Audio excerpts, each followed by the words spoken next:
Hello, people. So, I guess you all are happy with my first part. And, guys, if you liked my first part video, then please don't forget to share it with your friends before your examination because I want maximum of students to, avail these benefits. And please don't forget to mention me, comment me, and, like this video also because, that gives me motivation. And also, I also need motivation because I am sparing time especially for you guys from my daily routine classes. I'm so much occupied, but yes, I was of the view that I want to do that for you guys for free of cost. So guys, please support me and like my videos. So now let's start with today's session. So guys, till today, we have covered various standards relating to our tangible non-current assets. Now we have another standard which is relating to my intangible assets. So chapter number 3 से start करते हैं IAS 38 intangible assets.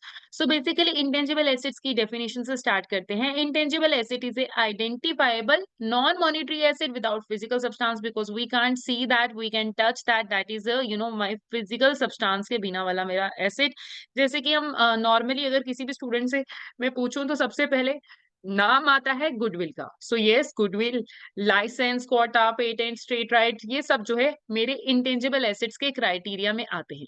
सो अब सबसे पहले बात करते हैं recognition criteria की मैंने इंटेंजिबल एसेट्स को कब और कैसे रिकॉग्नाइज करना है. So yes, asset is identifiable that is capable of being used, bought or sold separately and it's arising from a contractual or legal right कि yes मैं इसको तब recognize करूंगी कि yes कि I can identify that on a separate basis. And yes, it is controlled by the entity as a result of past event. Obviously ये हम asset की definition में भी करते थे कि मेरे पास control होना चाहिए as a result of past event. And yes, future economic benefit आएगा, ये भी हमने एसेट की डेफिनेशन में किया था कि एक एसेट को रिकॉग्नाइज करने के लिए जरूरी होता है कि उससे मुझे फ्यूचर में इकोनॉमिक बेनिफिट्स आएंगे. And yes, if I have to recognise in my financial statement तो द मोस्ट इंपॉर्टेंट थिंग है कि मुझे पता होना चाहिए कि मैं कितने पे दिखाऊंगी. That means I should be in a position to measure the cost of that particular asset. Now अब अगर कोई भी इंटेंजिबल एसेट जो है अगर मैं उसको सेपरेटली परचेज कर सकती हूँ जैसे कि लाइसेंस, पेटेंट, ब्रांड नेम, ये सब, तब मैं उसको इनिशियल रिकॉग्नाइजेशन जो है हमारी कॉस्ट पे होगी. गाइस मैंने पहले भी रेगुलर क्लासेस में भी मेंशन किया है, if you are my student, yes initial recognition ना नॉर्मली बहुत सारे केसेस में हमारी क्या है, कॉस्ट ही है अगर we are talking about the assets. अब मेजरमेंट आफ्टर इनिशियल रिकॉग्नाइजेशन, अब इनिशियल रिकॉग्नाइजेशन के बाद अगर मुझे उसको मेजर करना है, राइट, तो उस इनिशियल रिकॉग्नाइजेशन की मेजरमेंट के बाद अगर मुझे वैल्यूएशन देखनी होगी तो मैं क्या देखूंगी, या तो आई will be following the cost model या फिर आई will be following the revaluation model. और ये मॉडल्स हम ऑलरेडी पहले कर चुके हैं. सो ये जो टेंजिबल एसेट्स के केस में हमारा कॉस्ट मॉडल होता है ना, ये बस वैसे ही होता है, बस डिफरेंस ये है कि अगर यहाँ पर मेरा इंटेंजिबल एसेट्स है तो हम इंटेंजिबल्स के लिए ना एक थोड़ा सा फैंसी वर्ड यूज करते हैं, named as amortisation. So yes कि अगर मेरा कॉस्ट मॉडल फॉलो कर रहे हैं तो परचेज प्राइस दैट मीन जितने में मैंने उसको परचेज किया है less any amortisation and less any impairment loss if any. अब इम्पेयरमेंट क्या है, impairment means value decline, right. अब इम्पेयरमेंट के रिस्पेक्ट में हम जो अलग से एक और स्टैंडर्ड पढ़ेंगे IAS 36 जो कि आगे आने वाला है. बट ये इसकी मतलब कि जब से मैंने किसी एसेट को परचेज किया और उसके बाद से उस ड्यूरिंग दैट टाइम पीरियड अगर कोई वैल्यू डिक्लाइन हुआ है तो मैं अपने एसेट को उस वैल्यू पे जो है शो करूंगी. सो यस, अब अमोर्टाइजेशन, अब देखो हम जैसे डेप्रिसिएशन करते थे, मैं क्या करती थी कि यस कि उसकी यूजफुल लाइफ के ऊपर जो है डेप्रिसिएशन जो है स्प्रेड कर देते थे. यहाँ पर भी यही है कि स्ट्रेट लाइन बेसिस के ऊपर अगर हम क्या करेंगे, अमोर्टाइज कर देंगे उसकी यूजफुल लाइफ के बेसिस के ऊपर. अगर उसकी यूजफुल लाइफ जो है 5 ईयर्स है तो मैं एसेट को जो है 5 ईयर्स के बेस पे डिवाइड कर दूंगी, राइट. अब अगर मेरी लाइफ जो है इनडेफिनिट है, indefinite that means I don't know कि कितनी उसकी लाइफ हो सकती है, तो मैं उसके लिए क्या करूंगी, एनुअल इंपेयरमेंट करूंगी.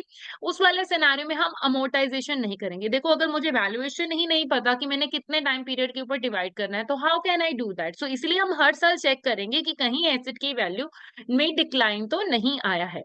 अब fair value should be determined with reference to an active market. अब जब कभी भी we have to adopt the revaluation model, right? तो जब कभी भी मैं रिवैल्यूएशन मॉडल दे रही हूँ तो मैं उस वाले सिनेरियो में मैंने क्या करना है, जो फेयर वैल्यू होगी वो एक्टिव मार्केट के बेस पे होगी। और एक्टिव मार्केट कौन सी होती है? दैट मीन्स एक ऐसी मार्केट जिसमें वो transaction on a daily basis पे चलते रहते हैं। अब एक्टिव मार्केट देखो कब हो सकती है, जब अगर वो प्रोडक्ट जो है मेरा होमोजेनस है। होमोजेनस क्या होता है? That means identical, and yes उसके प्राइसेस जो है मेरे पास अवेलेबल है पब्लिकली, राइट? अब जो इंटेंजिबल एसेट्स होते हैं ना, उस वाले सिनेरियो में ये चीज पॉसिबल नहीं हो सकती है, बिकॉज यहाँ पर मेरे पास एक्टिव मार्केट नहीं हो सकती बहुत सारे केसेस, बिकॉज हमारे जो इंटेंजिबल एसेट होते हैं उनमें हमारे पास ना कुछ सेपरेट कैरेक्टरिस्टिक्स होता है, जैसे कि मैंने पेटेंट है, राइट? मेरा ट्रेडमार्क है।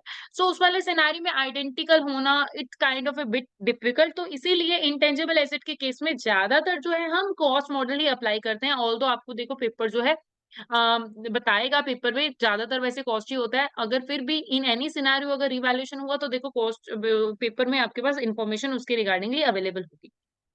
अब अगर मेरे एसेट जो है परचेज है, उसके रिगार्डिंगली तो हमने ट्रीटमेंट की बात कर ली।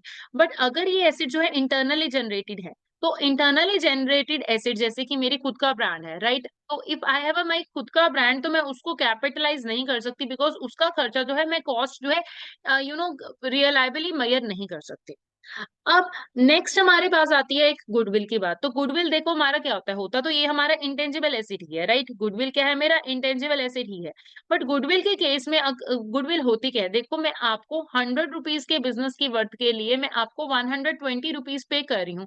That means you have something special, जिसके कारण मैं आपको एक्स्ट्रा पैसे पे कर रही हूँ, राइट? सो गुडविल क्या है? The difference of the value of the business as a whole and the aggregation of the fair value of its separable net asset. तो जितनी आपकी एसेट की वर्थ है और जितना मैं आपको पैसे एक्चुअल में दे रही हूँ, that is the difference is मेरा गुडविल। अब गुडविल जो होती है ना, मैं सिर्फ और सिर्फ परचेज गुडविल जो है वो कैपिटलाइज करती हूँ। इंटरनली जनरेटेड, जैसे कि इंटरनली जनरेटेड इंटेंजिबल एसेट्स वाला सिनेरियो था, वो मैं उसको कैपिटलाइज नहीं करती। अब if I have a positive goodwill, so obviously I will be capitalizing that I don't amortize, but yes मैं हर साल जो है उसका एनुअल इम्पेयरमेंट रिव्यू करती रहूंगी। बट अगर मेरी नेगेटिव परचेज गुडविल है, दैट मीन्स वो क्या हो गया मेरा गेन ऑन बार्गेन परचेज हो गया। That means I will credit that to my statement of P&L। अब वो क्या होगा, उसको मैं बार्गेन परचेज बोलती हूँ। दैट मीन्स कि मैं 80 वाला बिजनेस जो है 70 में ले आई, 60 में ले आई, तो that means I have done some kind of bargaining, right? अब यहाँ इंटेंजिबल एसेट के केस में ना ज्यादातर देखो, जो ज्यादातर केसेस होते हैं हमारे, यही रिसर्च के ऊपर क्वेश्चंस ज्यादातर हमारे पास टेस्ट होते हैं। सो आइए देखिए ये क्या कहते हैं। देखो हमारा रिसर्च और डेवलपमेंट का खर्चा। सो रिसर्च सबसे पहले होती क्या है, you guys need to know about that research is the original planned investigation undertaken with the prospect of gaining new scientific knowledge and understanding. हम पीएचडी में भी करते हैं, रिसर्च करते हैं ना, right? So if I am trying to find out something new, कोई scientific knowledge, कोई अंडरस्टैंडिंग, कुछ न्यू चीज जो है डेवलप करने की, कुछ न्यू चीज जो है फाइंड करने की कोशिश कर रही हूँ, उसको क्या कहते हैं? रिसर्च। अब रिसर्च जो है जरूरी नहीं हमारी सक्सेसफुल हो, राइट? तो उस वाले सिनेरियो में अब हमारे पास स्टैंडर्ड ने हमें एक गाइडलाइन दी है कि जो रिसर्च का खर्चा है वो कभी कभी कैपिटलाइज होगा ही नहीं।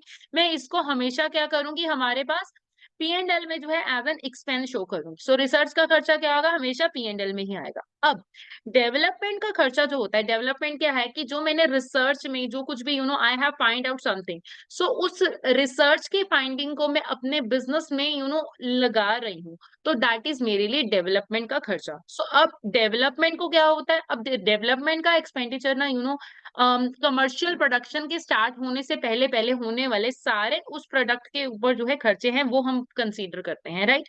अब डेवलपमेंट का खर्चा है, अगर कैपिटलाइज होगा उसके लिए हमारे पास ना कुछ कंडीशन है, राइट? तो वो कंडीशन क्या है, देखो गाइज मैंने अपने टाइम पे, because the standards were from my time, right?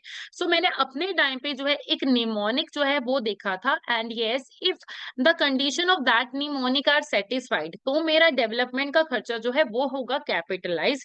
Otherwise अगर वो कंडीशन सेटिस्फाइड नहीं होते हैं तो मैं डेवलपमेंट के खर्चे को भी P&L में एज एन एक्सपेंस दिखा दूंगी। और अगर मैंने डेवलपमेंट के खर्चे को एक बार P&L में एक्सपेंस आउट कर दिया, then I can't capitalize it again, right? So ये हमारे इसका क्राइटेरिया होता है।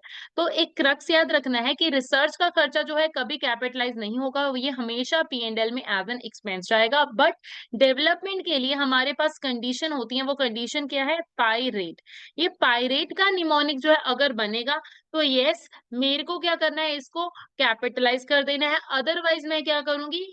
आई will just charge it to my P&L account as an expense. तो अब वो पायरेट की क्राइटेरिया क्या है? देखो, फर्स्ट वन इज प्रोबेबल, और ये सारी कंडीशंस यहाँ पर मेंशन है, बट मैंने आपको निमोनिक याद करने के लिए बता रही हूँ दैट दैट्स व्हाई थोड़ी सी वर्डिंग जो है डिफरेंट हो सकती है। But yes, if you want to learn ऐसे ही तो आप ऐसे भी लर्न कर सकते हो, बट मुझे पायरेट याद है। So yes, probable future economic benefits की यस, मुझे इस चीज के लिए लगता है दैट इट्स प्रोबेबल दैट कि यस, मुझे फ्यूचर में इकोनॉमिक बेनिफिट आएंगे उस एसेट से। And I have the intention, I is the intention, I have the intention to complete that asset, चाहे फॉर यूज और चाहे for just sale that. So next is R is the resources available that I have that resources available to complete that project. So ये मेरा PIR तो हो गया, right? And then A is the ability to use or sell. So that means I have that availability कि मैं उस asset को जो वो बनेगा उसको मैं use करूंगी या फिर मैं उसको बेचूंगी. And T is the technical feasibility. That means I have that technical feasibility to complete that specific project. And yes, I can reliably estimate the amount. Yes, right. Cost can be reliably measured. तो अब अगर ये सारे ये recognition criteria met हो गया तभी मैं इसको एज एन एसेट दिखाऊंगी, otherwise I will just charge it to my P&L। अब एक बार P&L में चलेगा, फिर हम दोबारा इसको नहीं कर सकते, एसेट नहीं दिखा सकते। सो इफ एन आइटम, अब ये देखो ये पॉइंट क्या है, काफी they have mentioned it, but somehow student miss out this point. I just want to explain that if an item of a plant used in the development process, the depreciation on the plant is added to the development cost in the intangible asset during the period of the project meet the development criteria. Suppose करो I have a machinery named as A, right? जैसे हमारे यहाँ पर Covid की vaccine बन रही थी, right? Vaccine बनने के टाइम पे बहुत सारी इक्विपमेंट यूज हुए होंगे। सो जब मशीनरी यूज हो रही थी उस वैक्सीन के टाइम पे, राइट? सो उस वाले टाइम पीरियड में मशीनरी का इकोनॉमिक बेनिफिट अभी अराइज नहीं हुआ था। इकोनॉमिक बेनिफिट कब मिलेगा? जब मेडिसिन बन के आ जाएगी, राइट? हमें नहीं पता कि मेडिसिन बने या नहीं। So what the standard have asked us कि अगर इफ कोई भी मशीनरी, कोई भी प्लांट अगर वो यूज हो रहा है डेवलपमेंट प्रोसेस के बीच में, उसके प्लांट का जो डेप्रिसिएशन लगता P&L में लगता, बट हम क्या करेंगे, अभी P&L में डेप्रिसिएशन नहीं डालेंगे प्लांट। अब जब तक मशीन जो वो डेवलपमेंट स्टेज चल रही है उस टाइम पीरियड तक वो प्लांट का जो डेप्रिसिएशन है, वो प्लांट के डेप्रिसिएशन को भी हम क्या कर देंगे? कैपिटलाइज कर देंगे।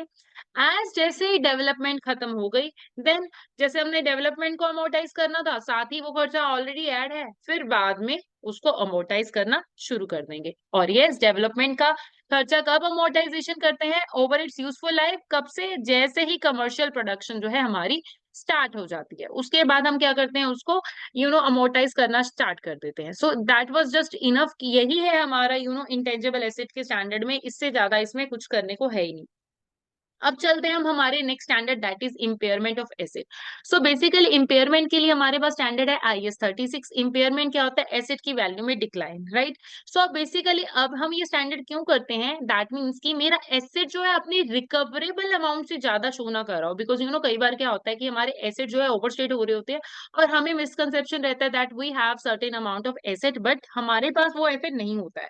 सो यस, अब इसमें हम क्या करते हैं? छोटा सा ये एक फॉर्मूला याद करना है मुझे स्टैंडर्ड में। इम्पेयरमेंट, इम्पेयरमेंट क्या होता है? लॉस ही होता है। तो impairment loss that is carrying amount minus recoverable amount. और कैरिंग अमाउंट क्या होता है? जितनी अमाउंट पे मैं अपने एसेट को फाइनेंशियल स्टेटमेंट में शो कर रही हूँ। और रिकवरेबल अमाउंट मतलब कि उसको बेच के जो मुझे पैसा मिलेगा, दैट इज मेरा रिकवरेबल अमाउंट। सो इतना ही है इसमें, बाकी हम डिटेल में पढ़ते हैं कि yes what the standard tell us. So yes, अब इंडिकेटर्स ऑफ इम्पेयरमेंट, कब हमें लगता है कि यस इम्पेयरमेंट हो रही है, एसेट की वैल्यू में डिक्लाइन हो रहा है? See, unexpected decrease in the market value of asset, मेरे एसेट की मार्केट वैल्यू में डिक्लाइन हो गया, तो that is the indicator of impairment की ओके कि अब तो कम प्राइस मिलेगा, right? So yes, increase in the interest rate, have decrease the asset value. अब ये increase in the interest rate, अब ये कब होता है जब हम डिस्काउंटिंग वाला करते हैं ना, ये उस कंसेप्ट से रिलेटेड है, राइट। ऑब्सोलेंस और डैमेज हो गया, मटेरियल रिडक्शन हो गया, या फिर मेरे एसेट की परफॉर्मेंस जो है वो कम होगी, तो इन सब चीजों से मुझे लगता है कि यस मेरे एसेट की आज की डेट में वैल्यू में डिक्लाइन हो गया होगा, तो मुझे चेक करना चाहिए। अब इसकी कैलकुलेशन हम क्या करते हैं, मैं आपको ऑलरेडी बता चुकी हूँ, that is carrying amount minus recoverable amount. अब ये रिकवरेबल अमाउंट मुझे कैसे निकालनी है, higher of, right. Recoverable amount मेरा कैसे निकलेगा, recoverable amount is the higher of fair value less cost to sell, fair value less cost to sell. Cost to sell means मतलब बेचने के टाइम पे मेरे होने वाले कोई भी खर्चे, चाहे एडवर्टाइजमेंट कुछ भी उसको उस कंडीशन में लेके आने के लिए कुछ भी एक्स वाई जेड खर्चे, और वो क्वेश्चन में मुझे गिवन होगा। और वैल्यू इन यूज को व्यू बोलते हैं, मैं बोलती हूँ, राइट। सो अगर मैं उस एसेट को बेचू ना और बिजनेस में यूज करूँ, तो उससे कितना मुझे बेनिफिट मिलने वाला है, तो इन दोनों में से जो हायर होगा मैं उसको क्या करूंगी, रिकवरेबल अमाउंट मानूंगी। और अगर रिकवरेबल अमाउंट जो है मेरी कैरिंग अमाउंट से ज्यादा है, राइट, तो ऑब्वियसली फिर इम्पेयरमेंट नहीं होगा, बट अगर मेरी कैरिंग अमाउंट ज्यादा शो कर रही है तो इम्पेयरमेंट लॉस हो रहा है। सो यस, इम्पेयरमेंट लॉस को मैंने क्या करना है, सीधा पीएनएल में एज एन एक्सपेंस डाल देना है। बट अगर बाय चांस इस एसेट के अगेंस्ट जो एसेट इम्पेयर हो रहा है, बिकॉज देखो हम हर साल वैल्यूएशन चेक कर रहे हैं, हो सकता है पिछले साल इसी एसेट की वैल्यूएशन ज्यादा बड़ी हो, राइट, तो हमने इसकी वैल्यू में गेन हुआ हो, तो हमने उस एसेट के अगेंस्ट रीवैल्यूएशन किया होगा, राइट। तो रीवैल्यूएशन सरप्लस मेरा इस एसेट के अगेंस्ट पड़ा है। If I have the revaluation surplus of that same asset, right, तो मैं क्या करूंगी, पहले उस गेन के साथ इस लॉस को एडजस्ट करूंगी, और ये हमने पहले भी पढ़ा था, राइट। सो उस गेन के साथ इस लॉस को मैं एडजस्ट करूंगी, अगर फिर भी कोई रिमेनिंग लॉस है फिर मैं उसको पीएनएल में डालूंगी, अगर नहीं है देन दैट्स ओके। अब नेक्स्ट हमारे पास इम्पेयरमेंट के स्टैंडर्ड में एक टॉपिक आता है, दैट इज सीजीयू। सीजीयू क्या होता है, बेसिकली मैं एक एसेट को अलग से नहीं देख सकती, एक ग्रुप ऑफ एसेट्स को मैं कंबाइंड बेस में देखती हूँ, दैट इज मेरा सीजीयू, राइट। तो cash flow is generated by the entire production line together, then the entire department division is called as a CGU, because उनसे कैश फ्लो जो है सबसे इकट्ठे में अराइज होते हैं।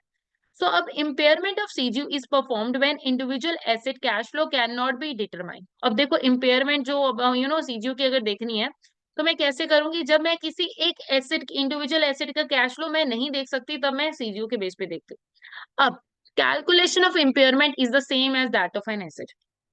और ये बिल्कुल ये नहीं कि मैंने सीजीयू के लिए कुछ नया फॉर्मूला करना है, पहले मैं एक एसिड का देख रही थी, अब ये सारे एसिड को चार पांच एसिड्स के सीजीयू जिनका सीजीयू बना हुआ है, मैं उनको एज एक एसिड मानूंगी, इनकी कैरिंग अमाउंट और इनकी रिकवरेबल अमाउंट, इन दोनों का डिफरेंस देखूंगी, and then I will be calculating my impairment. अब यहाँ पर एक नई चीज क्या है इम्पेयरमेंट के केस में, कि जब कभी भी इम्पेयरमेंट हमने सीजीयू के केस में करनी होती है, तो हम इम्पेयरमेंट लॉस को एलोकेट कैसे करेंगे। So yes, in case of my CGU I have to impairment loss first of all to goodwill, question में गुडविल है, पहले उसमें डिवाइड कर दो, राइट। अब बाकी सारे एसेट्स के बेस पे मैं proportion of their carrying amount यानी प्रो राटा बेसिस पे मैं उसको कैलकुलेट करती हूँ। अब एक पॉइंट आपको ये याद रखना है कि यस, कि जो ये इम्पेयरमेंट हो रही है ना, अगर मुझे क्वेश्चन ने स्पेसिफिकली कोई एसेट बोला है that technology is worthless, right, patent is worthless, कुछ भी एक्स वाई जेड चीज बोली हुई है, तो उसको वर्थलेस मतलब वो फुली इम्पेयर्ड हो गया। तो दो चीजें फुली इम्पेयर्ड होती हैं, एक तो किसी स्पेसिफिक एसेट के बारे में अगर बोला हुआ है तो वो, और गुडविल, गुडविल भी पूरी तरह जाएगी, और बाकी बचा हुआ लॉस बाकी सारे एसेट्स के बेस में on the basis of their carrying amount और pro rata we can say that. अब carrying amount of an asset cannot be reduced below of the highest of the fair value less cost to sell, value in use और nil। अब impairment के case में, CGU के case में एक और बात कि यस ये मेरा करंट एसेट के केस में नहीं लगता, बिकॉज ये ऑलरेडी एनआरवी पे ही चल रहे होते हैं, इन्वेंट्री के केस पे बेसिकली। अब reversal of impairment loss. So sometimes the actual events might turn out to be better than the expectations, hence the impairment might have to be reversed. So कई बार ऐसे होता है, देखो हमारा तो अकाउंट्स जो है that is based on the estimation, हो सकता है मैंने एस्टिमेशन गलत लगाया हो और मेरा रिवर्सल जो है करना पड़ जाए, दैट मीन मुझे लग रहा था वैल्यू कम होगी बट वैल्यू कम नहीं हुई, सगों बढ़ गई, so that could B case. तो अगर मेरा रिवर्सल मैं कैसे करूंगी, जैसे मैंने ओरिजिनल ट्रीटमेंट किया था, अगर मैंने लॉस डाला था पीएनएल में, तो मैं रिवर्सल कैसे करूंगी, पीएनएल में गेट डाल के, और अगर मैंने रिवैल्यूएशन सरप्लस के अगेंस्ट किया था तो मैं रिवर्सल कैसे करूंगी, रिवैल्यूएशन सरप्लस के अगेंस्ट जाके ही करूंगी, ऐसे डायरेक्टली नहीं करूंगी। अब Reversal must not take the value of asset above the amount it would have been if the original impairment has not been recovered. That means मैं reversal ऐसे नहीं कर सकती कि ओके रिवर्सल होके मुझे प्रॉफिट हो गया, दैट मीन्स मुझे ये कंसीडर करना है कि अगर ये इम्पेयरमेंट फर्स्ट इंस्टांस पे ना लगी होती तो आज मेरे एसेट की कैरिंग अमाउंट कितनी होती, और अगर ये इम्पेयरमेंट हो गई है तो मेरे एसेट की कैरिंग अमाउंट कितनी है, इन दोनों का डिफरेंस जो है दैट वुड बी रिवर्स, इससे ज्यादा मैं रिवर्स नहीं कर सकती। सो इसके लिए एक हमारे पास एक एग्जांपल भी है कैपलान की बुक में, you can check that if you want to, right. अब impairment of loss can not be reverse, तो ऑब्वियसली अगर मेरी गुडविल जो है अगर उसका मुझे रिवर्सल करना है तो मैं वो नहीं कर सकती, रीजन मीन क्योंकि अब वो गुडविल जो है नेक्स्ट पीरियड तक आते आते वो मेरी सेल्फ जनरेटेड गुडविल बन जाएगी, बिकॉज एक वैल्यू वारी डिक्लाइन हुई, मैंने गुडविल कौन सी दिखाई होगी, परचेज ही दिखाई होगी, सेल्फ जनरेटेड हम दिखाते नहीं। सो अगर नेक्स्ट टाइम जब उसका रिवर्सल हो रहा है तो वो मेरा बिजनेस है, सो मैं अपना बिजनेस, दैट मीन्स मेरी गुडविल, तो मैं अपनी गुडविल को नहीं रिकॉग्नाइज करती हूँ, सेल्फ जनरेटेड गुडविल को।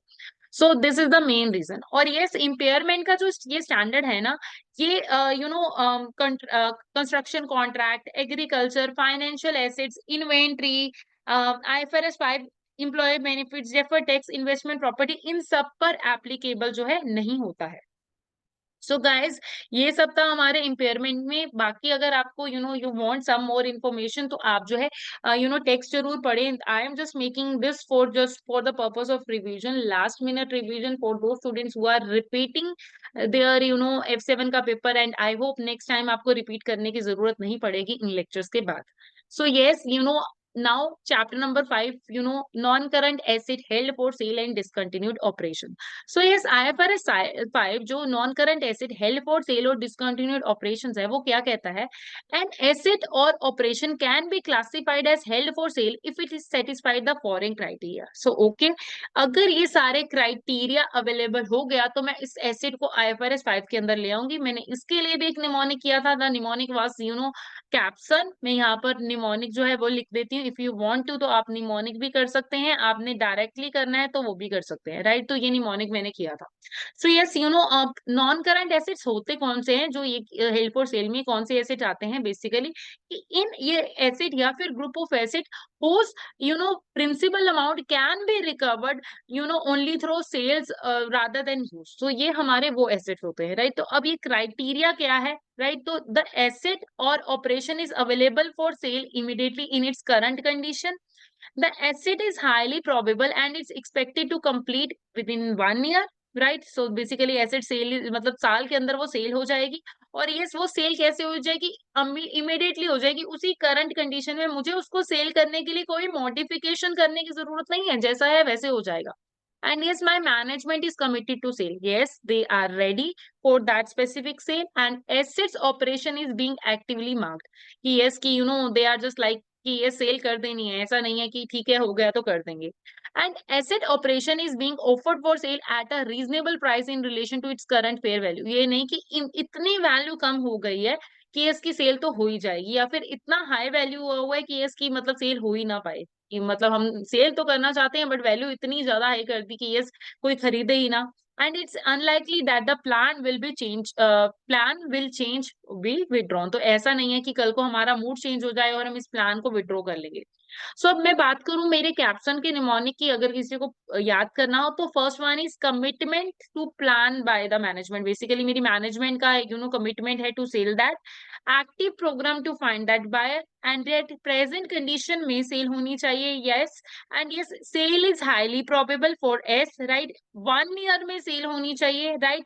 And and no change in plan। so this was my caption। अगर किसी को they want to learn with the mnemonic तो you guys can do that।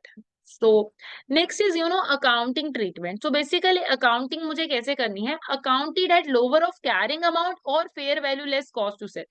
so अब basically मैंने कैसे दिखाना है कि लोअर वैल्यू पे दिखाऊंगी, कैरिंग अमाउंट पे या फिर fair value less cost to sell पे, दोनों में से जो वैल्यू लोअर होगी मैं उसको लोअर वैल्यू पे ही दिखाऊंगी। और अगर वैल्यू का जो ये डिफरेंस आएगा दैट इज मेरा इम्पेयरमेंट लॉस, दैट मीन्स मेरे एसेट की वैल्यू में डिक्लाइन हुआ है। अब जब कभी भी मेरा एसेट आईएफआरएस 5 के क्राइटेरिया में आ जाता है ना, तो उसके बाद मतलब कि हमने क्या बोला था कि यस ये सेल हम 1 साल के अंदर कर देंगे। जब कोई चीज़ 1 साल के अंदर सेल हो जाती है, दैट मीन्स कि वो कहाँ पर आती है हमारे पास डेफिनिशन में, करंट एसेट की डेफिनिशन में। So whenever there is a current asset, there is no depreciation. So yes, I will be showing these non current asset under my current asset में, राइट? हमने ये फाइनेंशियल स्टेटमेंट वाले chapter में भी देखा था। सो करंट एसेट के नीचे दिखाऊंगी और उसके बाद डेप्रिसिएशन नहीं लगेगा, अलग से दिखाऊंगी अपनी बैलेंस शीट में, no depreciation at this point of time.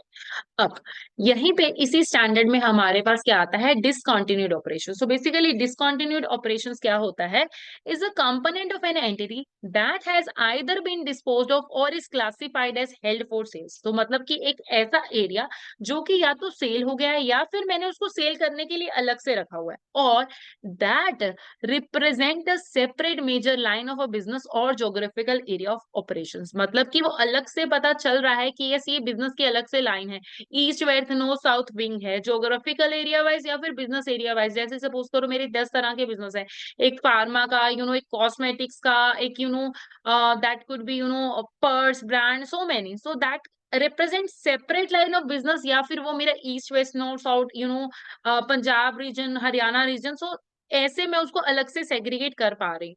And it's a part of single coordinate plan to dispose of a separate major line of business or geographical area of business. So ये मेरे single plan में हुआ कि yes कि मैं इसको dispose of कर दूंगी, खत्म कर दूंगी। And it's a subsidiary acquired exclusively with a view of resale. क्या है ये कि ये एक मेरी सब्सिडरी है जिसको मैंने अक्वायर इसलिए किया था कि थोड़ा टाइम रखेंगे, देन उसके बाद अलग से बेच देंगे। मतलब क्रक्स क्या है कि मैं इसको अलग से आइडेंटिफाई कर पा रही हूँ, अलग से सेल परचेज कर पा रही हूँ, तो दैट इज मेरा डिसकंटिन्यूड ऑपरेशन वाला एरिया। अब इनके लिए मेरे पास क्या ट्रीटमेंट है, so an entity must disclose a single amount on the face of the statement of P and L comprising of total of. तो मैं क्या करूंगी, अब इनकी बैलेंस शीट और इनका पी एंड एल का क्या सिस्टम होता है, मैं अपने पी एंड एल में ना, राइट, अलग से जैसे हमारा normally revenue less cost of sales GP then administrative distribution सब कुछ होता है, पूरा डिटेल में पी एंड एल हम बनाते हैं, राइट?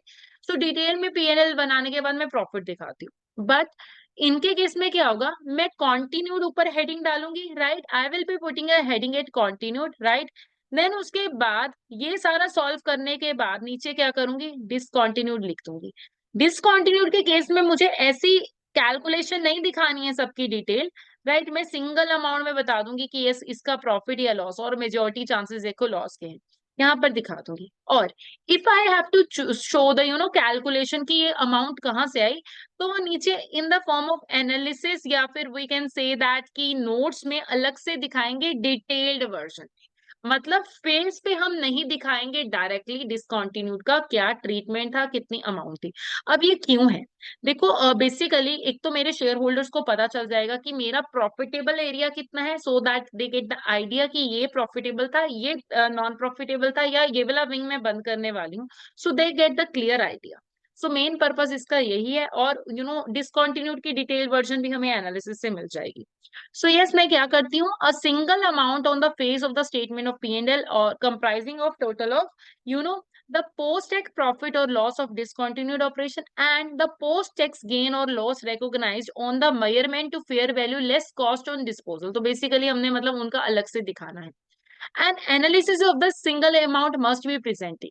तो मैं इसका एनालिसिस जो है सिंगल अमाउंट की फॉर्म में कैसे दिखा सकती हूँ, on the either on the notes या फिर on the page of statement of P and L. अब उस एनालिसिस में क्या होगा कि ओके मेरा डिसकंटिन्यूड ऑपरेशन से कितने रेवेन्यू, कितने एक्सपेंसेस, कितना प्रॉफिट लॉस, ये सब कुछ आ रहा है, मैं डिटेल में दिखाऊंगी उसके रिगार्डिंगली इनकम टैक्स एक्सपेंस सब कुछ। सो द गेन और loss recognise on the measurement to fair value less cost to sell on the disposal of asset constituting the disposal of the asset constituting the discontinued operation। so basically basically ये जो इसका gain और loss होगा वो मैं fair value less cost to sell पे ही disposal पे दिखाऊंगी। So guys this was major मेरा आईएफआरएस 5। इसमें बहुत ज्यादा डिटेल में आपको करने की जरूरत नहीं है, बहुत इजी स्टैंडर्ड है जो तीनों स्टैंडर्ड हमने अब कवर किए। Now let's start with chapter number 6। ये थोड़ा सा थ्योरी है, सो नॉर्मली क्या होता है, क्लास में बच्चे जो है सो जाते हैं। आई विल रिकमेंड कि इसको इतना ही कि आप पढ़ लें, बिकॉज इतना ही कि आपके लिए इम्पोर्टेंट है। बहुत ज्यादा डिटेल में आपको जाने की जरूरत नहीं है थ्योरी एरिया में, but yes theory is tested, so please don't leave that.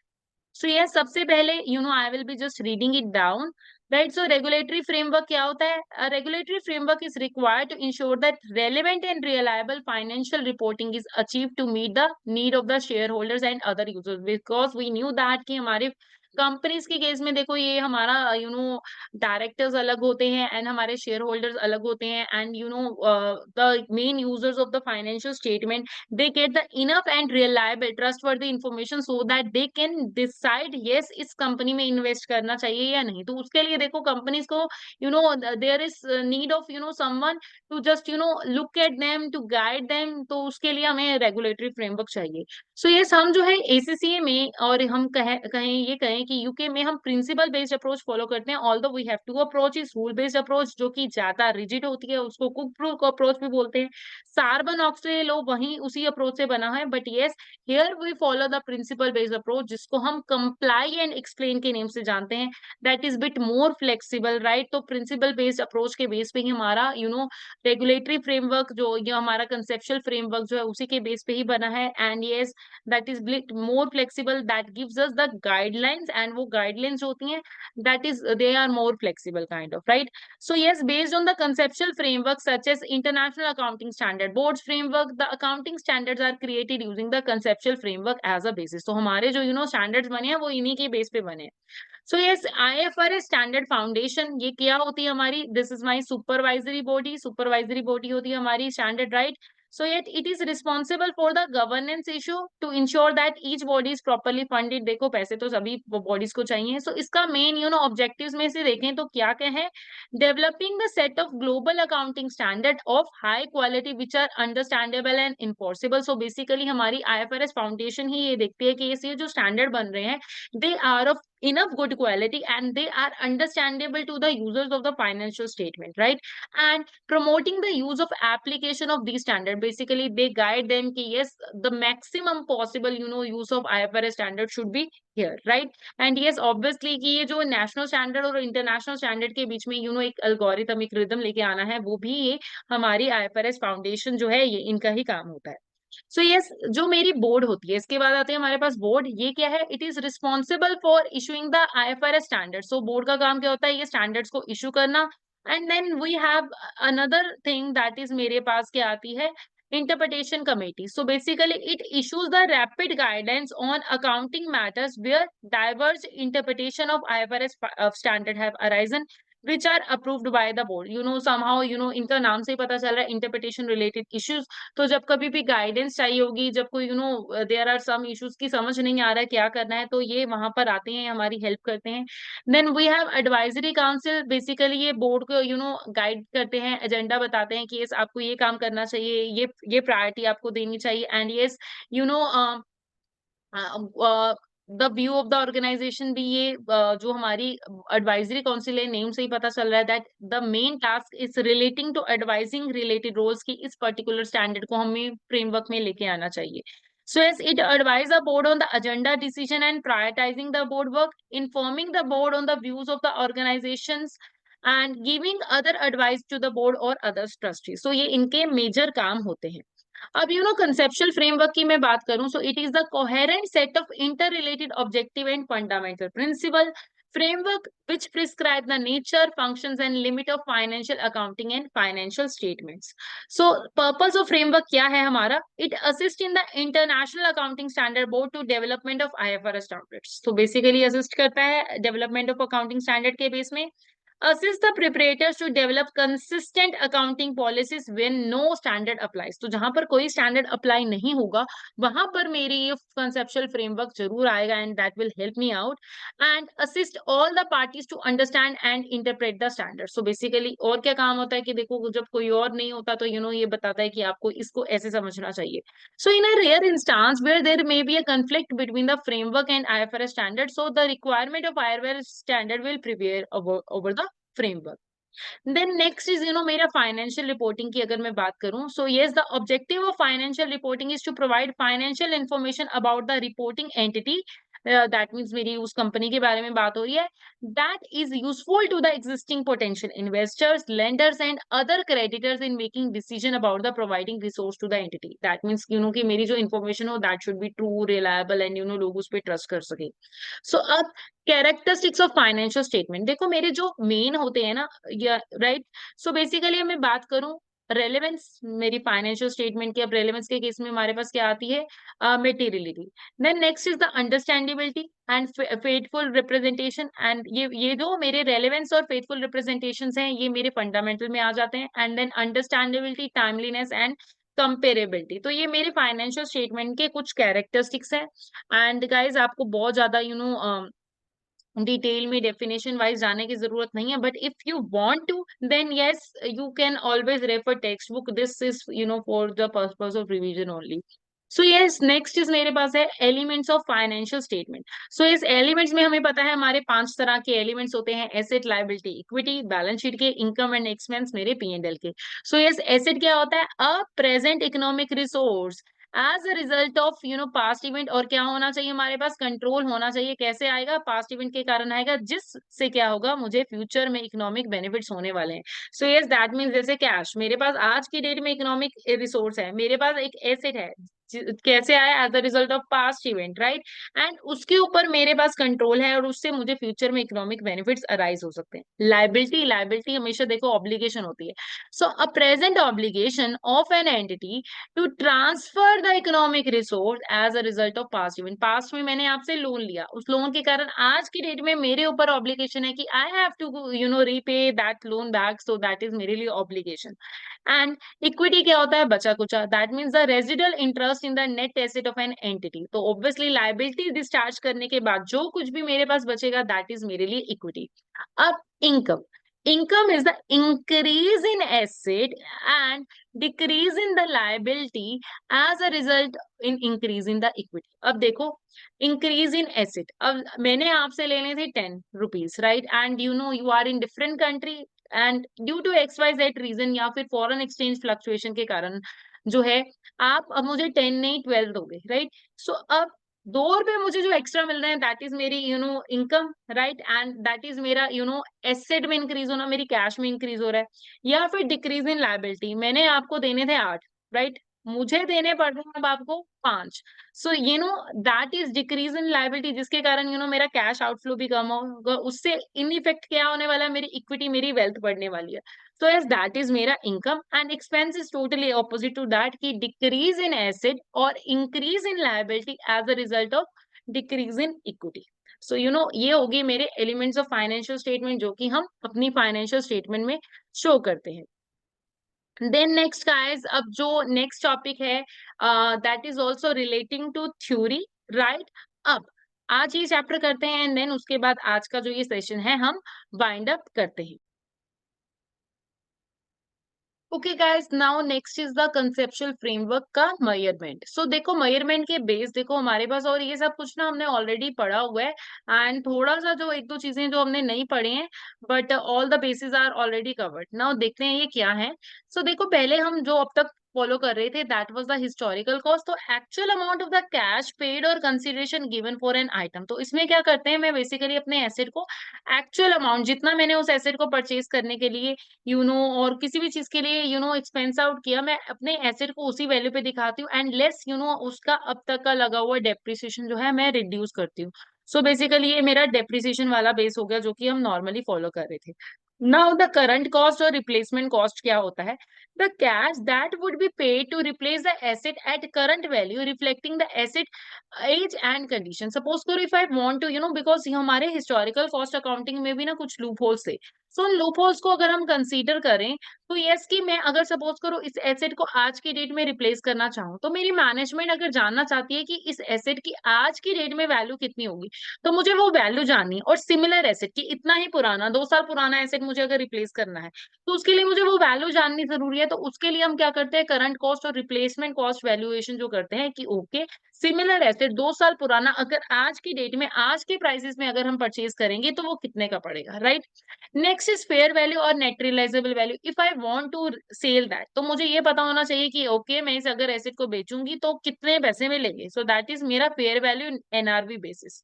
And value in use और इकोनॉमिक बेस क्या होता है कि अगर मैं इस एसेट को बेचना नहीं चाहती बट मैं अगर इसको यूज करना चाहती हूँ तो कितना टाइम, मतलब जो अगर मेरे पास इससे इकोनॉमिक रिसोर्स आने वाले हैं तो वो कितने रिसोर्सेज आएंगे। अगर 3 साल यूज करने वाले हैं तो 3 साल का आज की डेट की वैल्यू में मुझे कितना इनपुट मिलेगा। So they are my measurement basis. ज्यादातर ये थ्योरेटिकली ऐसे ही पूछे जाते हैं। नाउ अब देखो हिस्टोरिकल कॉस्टिंग के जो है कुछ अल्टरनेटिव्स हैं, because you know that comes with some flaws, right? तो इसलिए हमने न्यू बेसिस लेके आए। तो that first one is the constant purchasing power, जिसको हम सीपीपी के नाम से भी जानते हैं। So financial statement are adjusted to show all the figures in terms of money with the same purchasing power. तो मैं अपने फाइनेंशियल स्टेटमेंट को कैसे शो करूंगी, सारी की सारी जो फिगर्स है ना मैं मनीटरी अमाउंट में दिखाऊंगी और उनकी परचेजिंग पावर आज की डेट में, you know considering the inflation, की आज की डेट में इन्फ्लेशन को कंसीडर करके मैं कितना मुझे 10 यूनिट्स चाहिए तो वो 10 यूनिट्स आज की डेट में इन्फ्लेशन कंसीडर करके कितने के आएंगे। सो इसके लिए मैं क्या करती हूँ, देखो वैसे ज्यादातर इसका प्रैक्टिकल क्वेश्चन आता नहीं है, अगर आया तो बेसिकली मैंने अपनी अमाउंट के साथ मैंने जो है इंडेक्स के साथ मल्टीप्लाई करना होता है और इंडेक्स रेट आपको जो है पेपर में अवेलेबल होंगे। So index at the reporting date divided by index at the date of initial recognisation, उससे मैं अपनी अमाउंट को मल्टीप्लाई कर लेती हूँ। Then next is the current cost accounting. Current cost cost statement of P&L is charged with the value of the business of asset consumed during the period, in particular charge for the consumer inventory. Cost of sales and non-current asset depreciation are based on the current rather than historical value. So the current cost statement of financial position reflect the current value of inventory and non-current assets. So basically ये हमारे assets, ये वो CPP वाला जो है मेरा monetary form में ज्यादा लगता है, ये मेरा नॉन मॉनिटरी में ज्यादा लगता है।